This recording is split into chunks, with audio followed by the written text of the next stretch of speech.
Hello everyone, this is another video about Beethoven First Piano Concerto. We are going to talk about the second movement of the piece. So let me play the opening.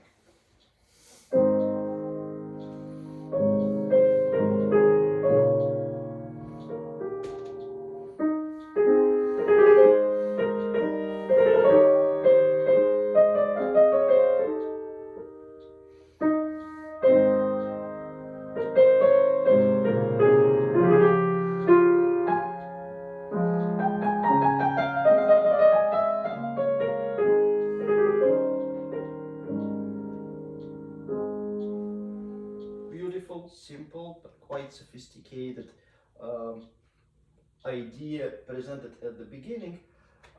Question about the tempo. Tempo marking is largo. Well, I'm taking a liberty and I take it a little faster, so it's more like adagio or even close to andante. My reasons. The movement is very long, so if you take it slow,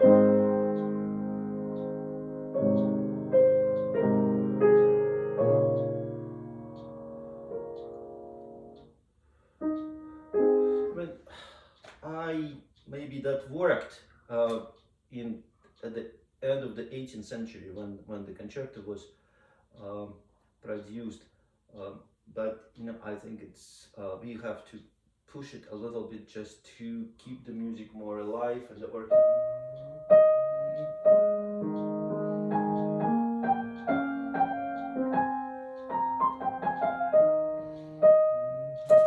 Otherwise, for me, this will be just like endless and very long movement. Well, it works for some pianists, and all I can say, well, I can applause to them and say, well, this is wonderful if it works. But for me, I thought that it would be much easier to just to push the tempo a little bit and play it a little bit on the faster side.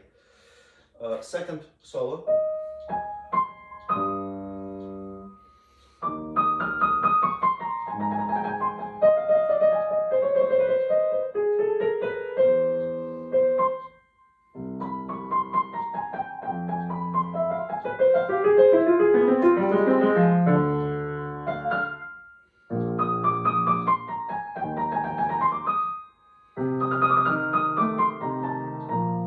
Since the orchestra is playing accompaniment, like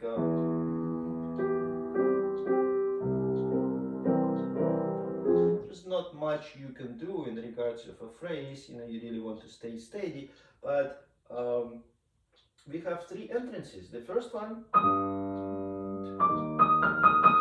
so this for me, I feel that this is the most uplifting, the most open, but the answer is different.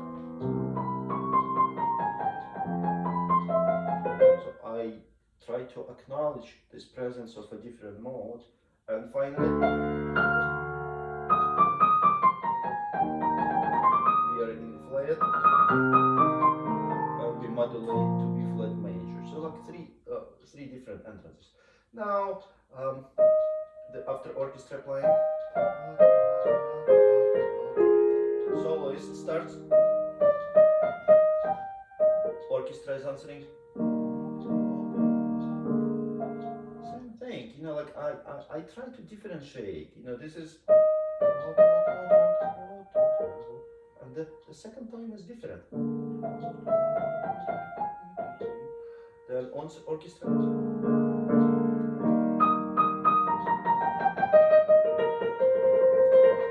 Different.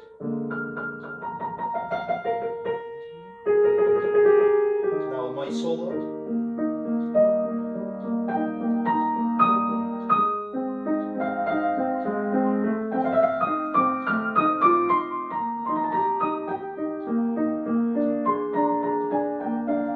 Now together with the orchestra.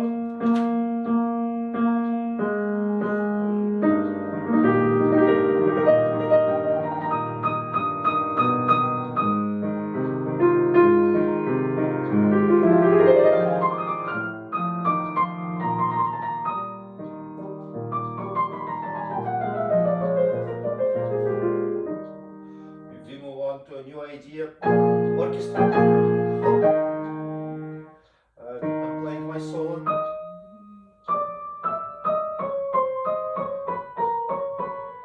Same thing, I try to change a little bit when I do the answer.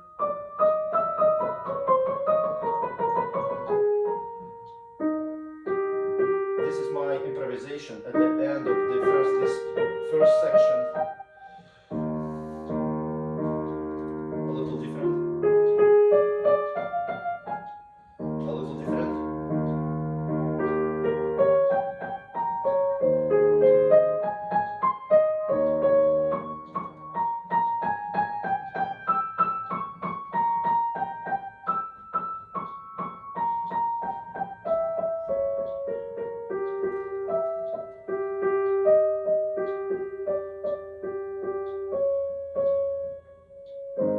This is a written out improvisation. That sounds like improvisation, but it's written out by Beethoven. But we go back to the opening idea with some light variations.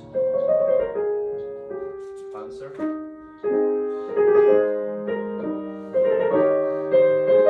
Variation.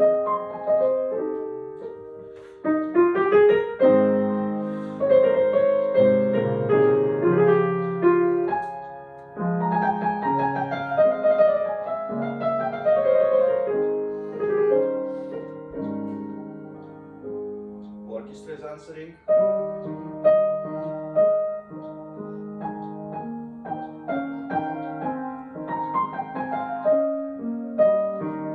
And then it goes on.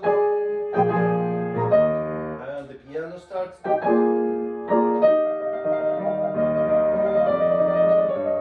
together with the orchestra. Well, like a practical advice, when I'm trilling, I'm just giving a little bit cue.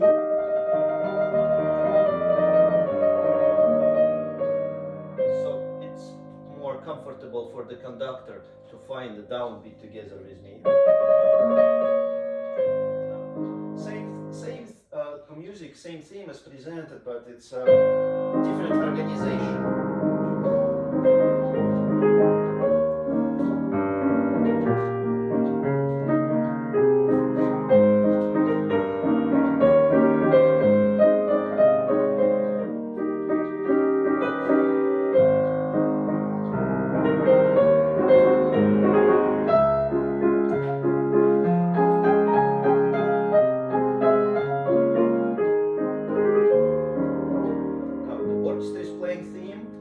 I'm accompanying.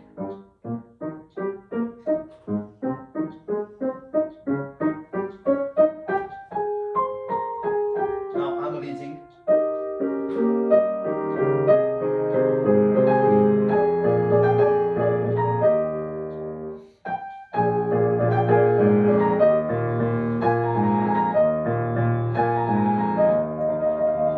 Transition.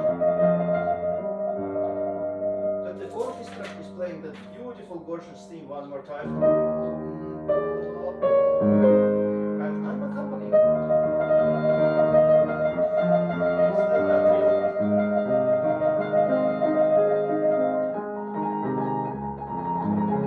Well, speaking of trilling, it's not easy. Of course, it's a combination where I'm, I'm using my fingers and I practice. I use a little bit that idea of rotation, shaking rotation, but also whenever I always want to say that trill is not a mechanical element. You just want to make it as melodic as I don't want to say measured, but controlled.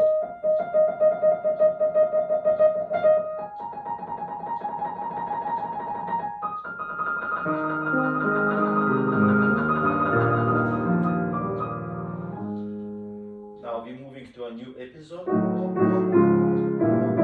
The orchestra is playing interlude and I'm entering.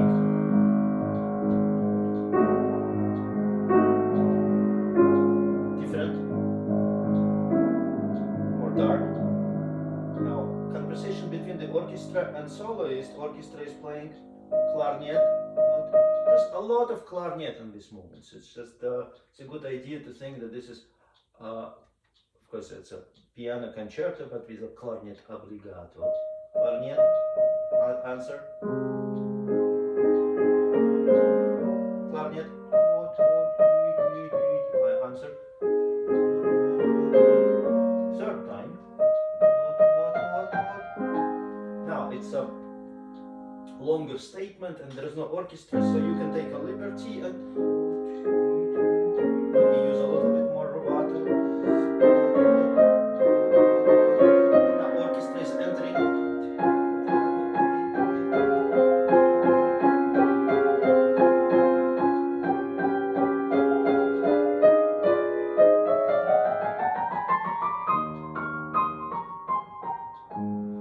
And this beautiful ending section, I take a liberty because in the score there is a sign for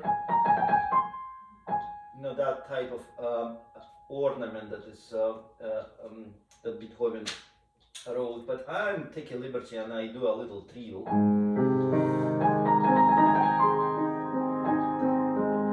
little bit less.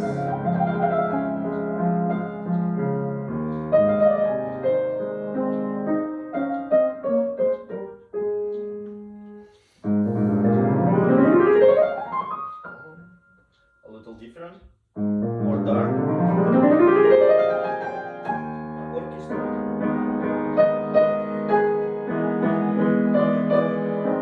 Soloist. Now it's trio. You can do anything for 3 beats, but once you get close to the next downbeat, you want to make conductor's life to be more comfortable. So what I'm doing.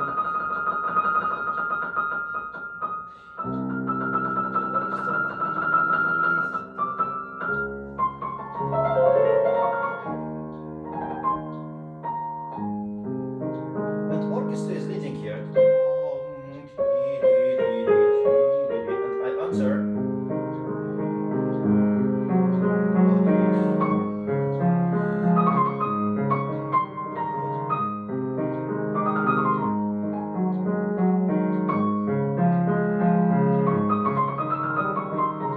Orchestra.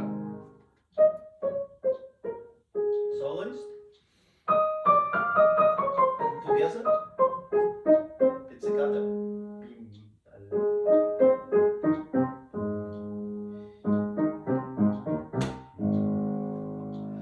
One interesting formation element that I find in this in the second movement that many ideas presented 3 times. Like for example, the second time, yeah. Or for example, this one, second time, and third time. And from the beginning of the movement, it was that pattern was established right here, because first time, then second time, and the third time. So and then he continues working with this idea. So it's like here's another example of the same pattern, the same formation. First time, second time, and third time. So of course you can do things like this, and this, or this, and this, or this, and this, or so many choices. But don't keep the music flat. That's the most important. Overall, this is a fantastic piece. It's you want to study the orchestra, what the orchestra is playing, because it's in many places you are an accompanist and orchestra is playing solo. There's a lot of clarinet, as I said, and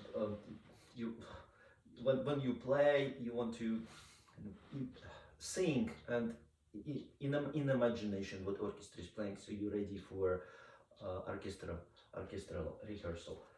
There's a lot of beauty, and I feel that this movement can be played more free, not more academic, because many, even like a big name pianists, they just really play it very slow and very academic, and kind of thinking well, I don't know, I find this a lot of more lyrical content and some more room for imagination, just to keep it exciting and enjoyable, not only for the pianist, but of course, we always want to remember that we are not playing for ourselves, but we play for the audience. So this is a very important point. But thank you so much for joining me in this video, and we talked about the second movement, and I'm going to produce one more video about the final movement. Thank you. Bye.